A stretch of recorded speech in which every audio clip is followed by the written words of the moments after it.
ಇವತ್ತು ನಾನು ಪ್ರಾಮಿಸ್ ಮಾಡಿ ಹೇಳ್ತಾ ಇದ್ದೀನಿ, ಈ 5 ವರ್ಷದಲ್ಲಿ ಈ ಸ್ಕೂಲು, ಈ ವಾರದಿ ಇಂಟರ್ನ್ಯಾಷನಲ್ ಸ್ಕೂಲು ಮುಳುಬಾಗಲ್ಲ, ಇಡೀ Kolar district the best school ಆಗುತ್ತೆ ಅಂತ ನಾನು ಪ್ರಾಮಿಸ್ ಮಾಡ್ತಾ ಇದ್ದೀನಿ.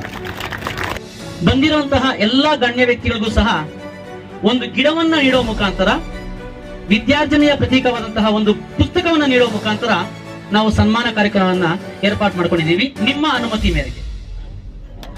Thanks lot.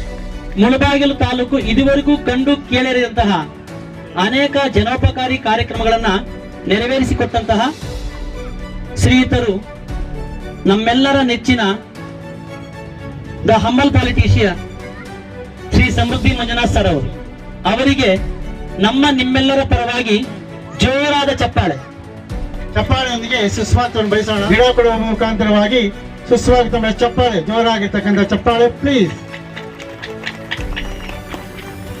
ನಮ್ಮ ಶಿಕ್ಷಕರ ಪರವಾಗಿ, ಆಡಳಿತ ಮಂಡಳಿಯ ಪರವಾಗಿ ಅವರಿಗೆ ಉತ್ಪೂರ್ವಕವಾಗಿರ್ತಕ್ಕಂತಹ ಸುಸ್ವಾಗತವನ್ನ ಬಯಸ್ತಾ ಇದ್ದೀವಿ. Friends, well wishes, most beloved teaching and non-teaching staff of Varidhi International School. Every cultural event in the school is a part of academic activity. Hence, it's my pleasure to speak a few words on this beautiful occasion.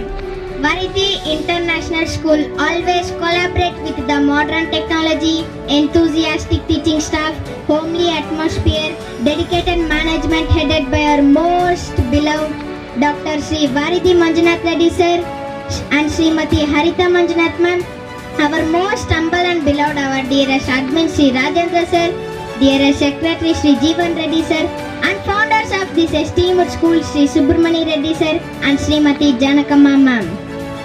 I feel very happy to be the part of this extreme school where innovation blended with tradition, as our school's tagline itself says, modernizing the minds and harmonizing the hearts. Truly, I believe that Varidhi International School always works towards it.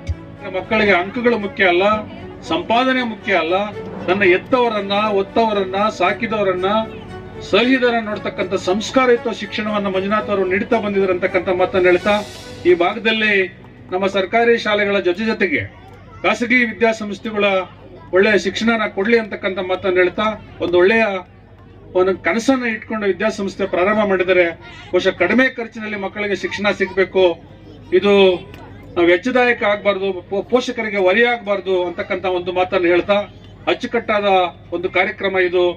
ಈ ಕಾರ್ಯಕ್ರಮ ಯಶಸ್ವಿ ಆಗಲಿ.